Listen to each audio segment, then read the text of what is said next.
y'all, it's Katie and welcome back to my channel. Oh, you already want up? He's so demanding. Okay, good boy. Oh, lay down. Oh, no. Goodness, ow. Or not, I guess, I don't know. But anyway, today's video is all about my second trimester of pregnancy. Currently filming this, I just turned 29 weeks.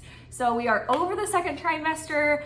Unfortunately, that energy is now gone, but oh well. We are gonna debrief how my second trimester went and then what I had to change in my training because I am still training at the gym throughout my pregnancy. So here we go.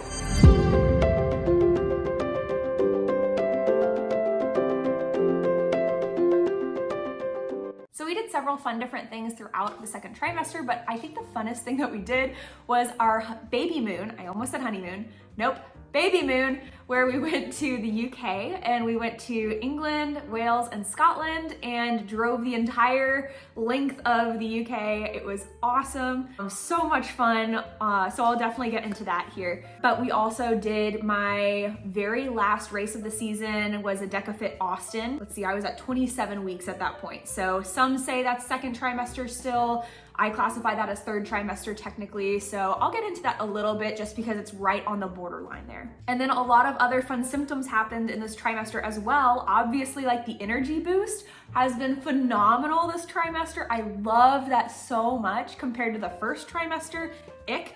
And then some really fun things like being able to feel him kick for the first time was super fun, and different aspects like that too that happened in the second trimester. The anatomy scan, being able to find out the gender and see him on the ultrasound was also really, really special. So we've got a lot to cover in this video, I guess. First off, let's talk about the baby moon. So we are weekend travel bugs. We love going on road trips. We do lots of road trips to other states and things like that, but we don't often. In fact, this was my husband's very first time to leave the country ever. So it was an exciting trip. We got 3 new countries. Well, he got 3 new countries under his belt. I got 2 new countries under my belt. And it was just a really, really fun time to get off the continent, go experience some different culture, and just have a fun, exciting trip before the baby comes. So if you're familiar with the UK geography, we started off in London, went down to Portsmouth, then we came up to Bath for a few nights, where we also kind of did some jig jogs around to find some castles.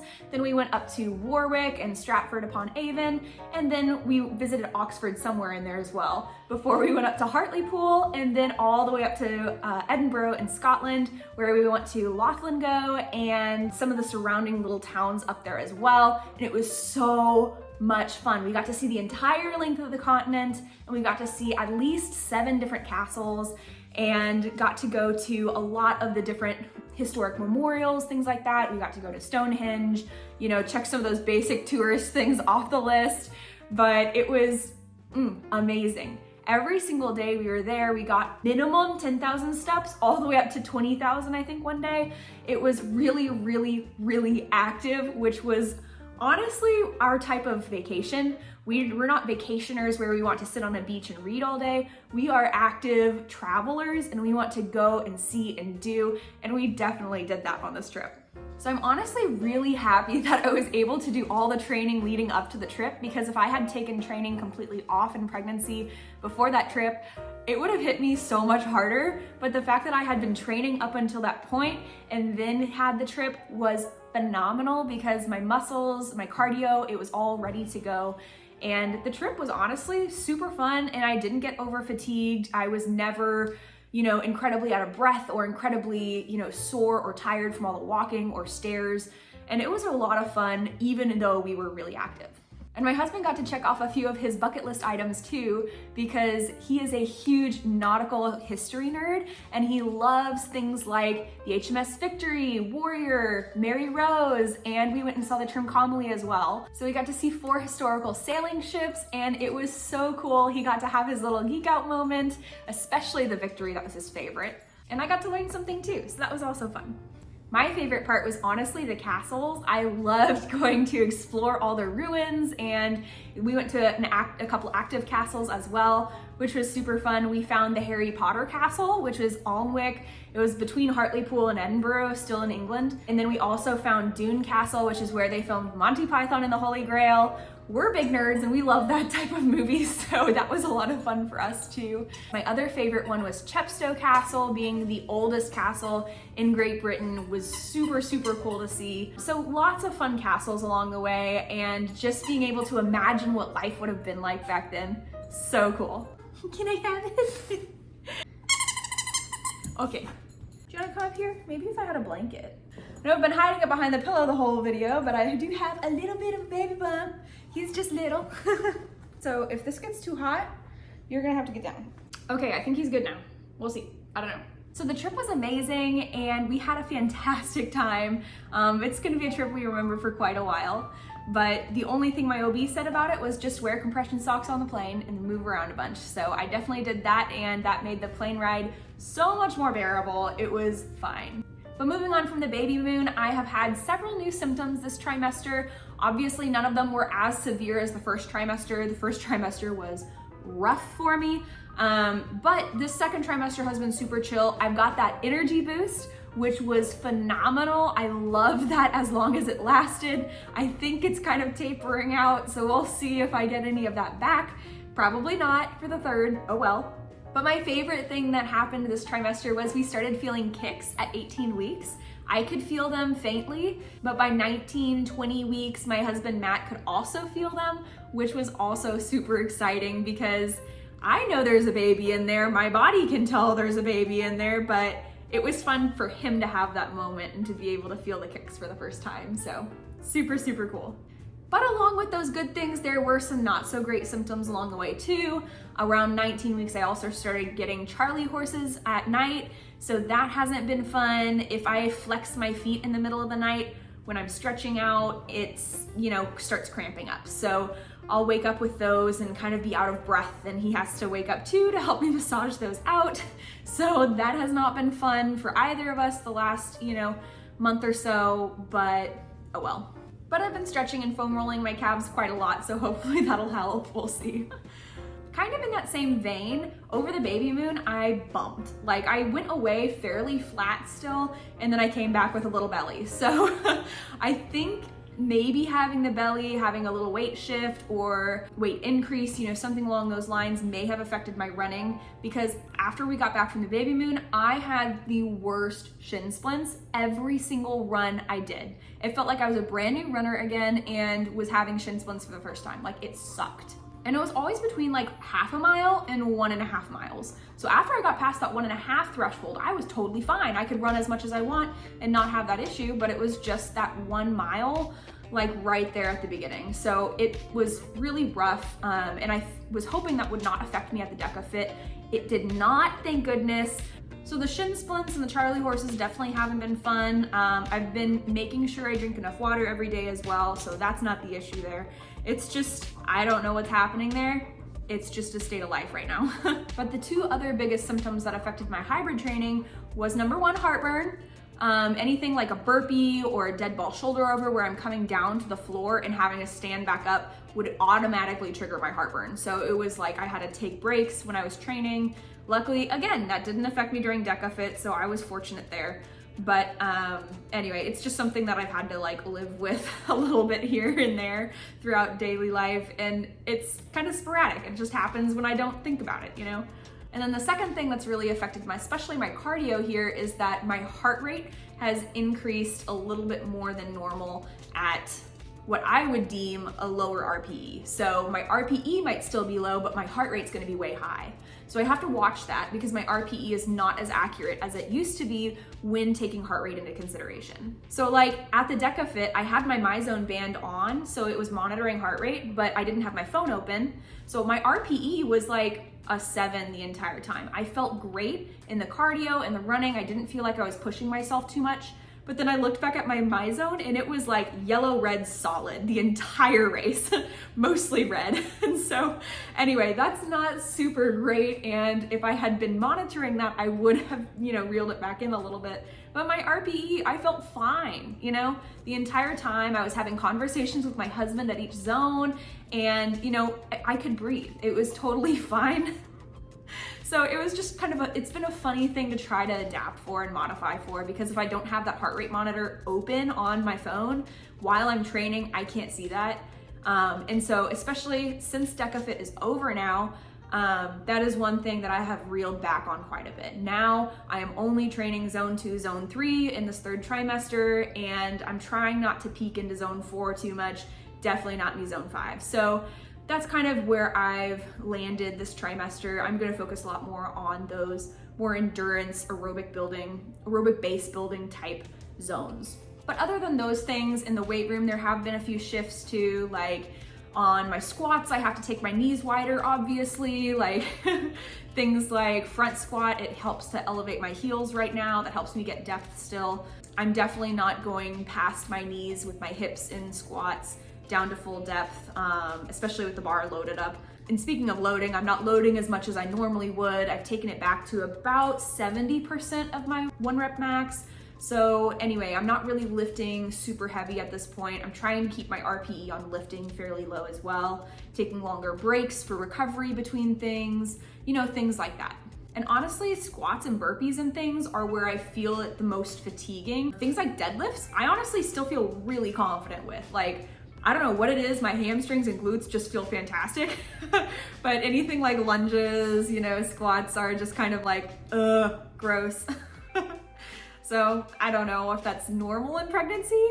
Let me know if it is, if you've been pregnant and if that was your case. I don't know if I'm just weird, but I'm still rocking the deadlifts and they feel great right now still. So still taking the weight down some for sure, but they still feel strong.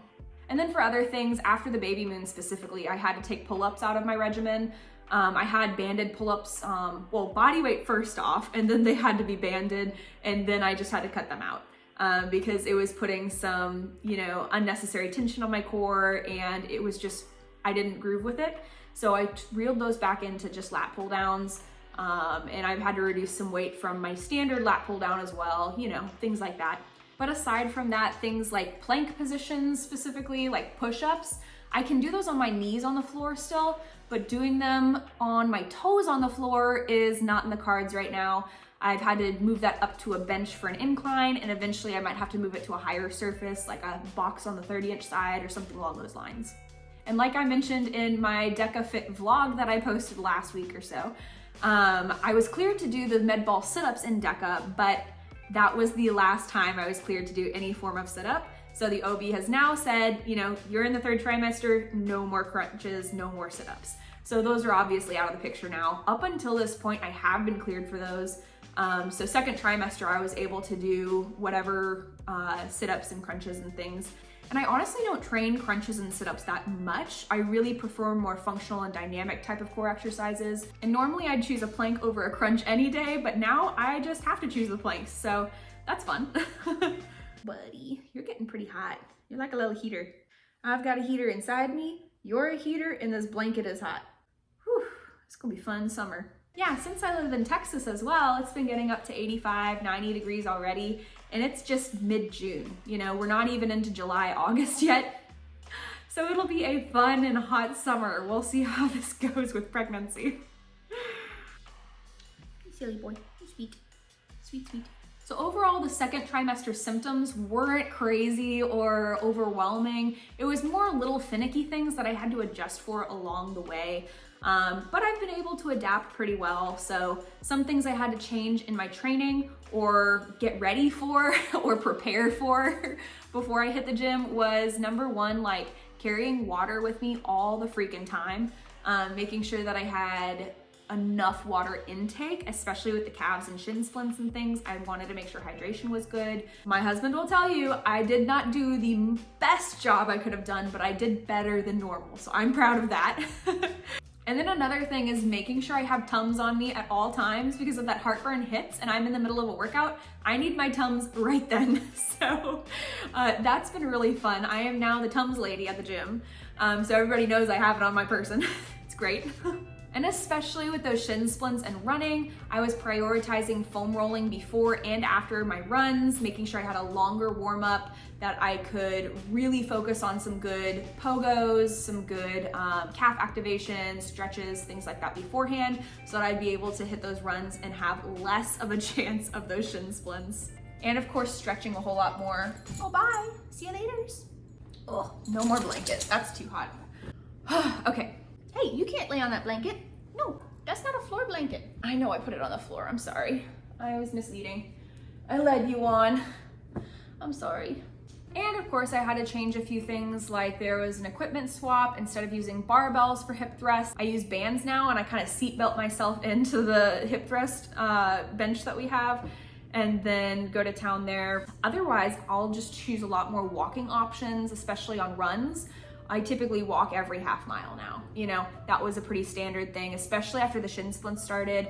I could not tolerate running with shin splints. So once the shin splints started, I would go for like a half mile, stop and walk for a bit, or if I had like a big uphill section, I would stop and walk the uphill so then I could cruise once I got to the top. But you know, just adapting as I went, taking it day by day. If the shin splints weren't happening as much, I might be able to get longer distances before I walked again. So it just depended on what that was that day and then how I felt. And again, like I've said a couple times, the energy I had in the second trimester was honestly so huge. It came as a big wave of relief after the first trimester and a good reprieve. I know before the third trimester specifically, that'll be something else. I don't know what to expect there. But I was so thankful for that second trimester energy because it definitely made training so much more fun, and it made the baby moon more fun. And I still had it all the way through Deka Austin, and that was super fun too. So it helped everything so much. Oh, and just a quick side note on Deka Fit Austin. I did want to mention the couple modifications I made to a couple zones, specifically zone 3 and 4. With a preface, I am not a doctor. This is what my OB cleared me for, but just because it worked for me does not mean it's gonna work for you. So I'm just sharing my experience with Deka Fit Austin, but check with your doctor if you're going to do any kind of Deka events or anything. But what worked for me with Deka Fit Austin and what I had planned was on the box over specifically, my OB was worried that my belly, having that weight shift, would put me off balance. So I had prepped and trained to put my hands on the box to get over and then lift my hands off every time I finished a rep. So that is technically legal. If you have physical difficulty getting over the box, you are allowed to use your hands to help yourself get over, as long as you take your hands up once you've completed the rep. And pregnancy would technically fall under that category. So I would be able to use my hands if needed, but I didn't actually have to because I felt really good the day of, and I was able to go slow, keep my balance, and not have to worry about that. So I had that in my back pocket, and I had trained with that just in case, but I didn't have to use it, so that was kind of fun. And in zone 4, my OB cleared me specifically because I had changed my form a little bit on the sit-up. So in the sit-up you're allowed to put your toes under the rails. I just got my feet wider to make clearance for my belly. And then I also used the hip bridge, where when the ball comes overhead, you bridge the hips, so then you can use that hip drive and the lats to pull the ball over to where you minimize core activation. So I wasn't really using too many abs to do that movement. And when you do that, you're also not flexing your spine, and she didn't want me crunching and compressing the belly at all. So here I was still able to maintain a nice neutral spine throughout the movement while I was reaching up for that target. So that was another good thing. I was able to reach up and touch the target most of the time. I only had to throw it a few times at the very end, but yeah, I took a little break in the middle and it all ended up really great. Again, this is just what worked for me in my experience that I was cleared for by my OB. Check with yours because every pregnancy is different and you need that clearance from your doctor too. But I am gonna out myself here a little bit. Between Deka Fit Austin, between the baby moon, this new launch with hybrid strength that I did a few months ago, and prep for the next launch, I have been so busy. I haven't been able to work on the baby room at all. Like, the nursery has not gotten anywhere. And I'm about to have baby showers coming up, so it's gonna be a lot crazier. I need to get on that soon. So anyway, this third trimester we have dubbed the nesting trimester. So stay tuned for a little bit more on that. I'm gonna be transitioning my home gym from my office, which will now be the baby room, into the guest bed, which will be our multi-purpose room. So anyway, stay tuned for that because I'll do a video on shifting my home gym eventually. I think that's gonna be fun, and who doesn't like a little room flip? But hopefully we will get nesting soon and actually have a baby room. That would be fun. And yeah, I am 29 weeks along now and officially in the third trimester. We will see how the rest of the summer goes in the heat, and I will keep you guys updated. If you've got any tips for a hot summer pregnancy, definitely drop those down in the comments. I would love to have all of those tips in my back pocket for this summer. But other than that, I will see you guys in my next video. Stay healthy. Bye. Oh, I'm too far away again. Always too far in this chair.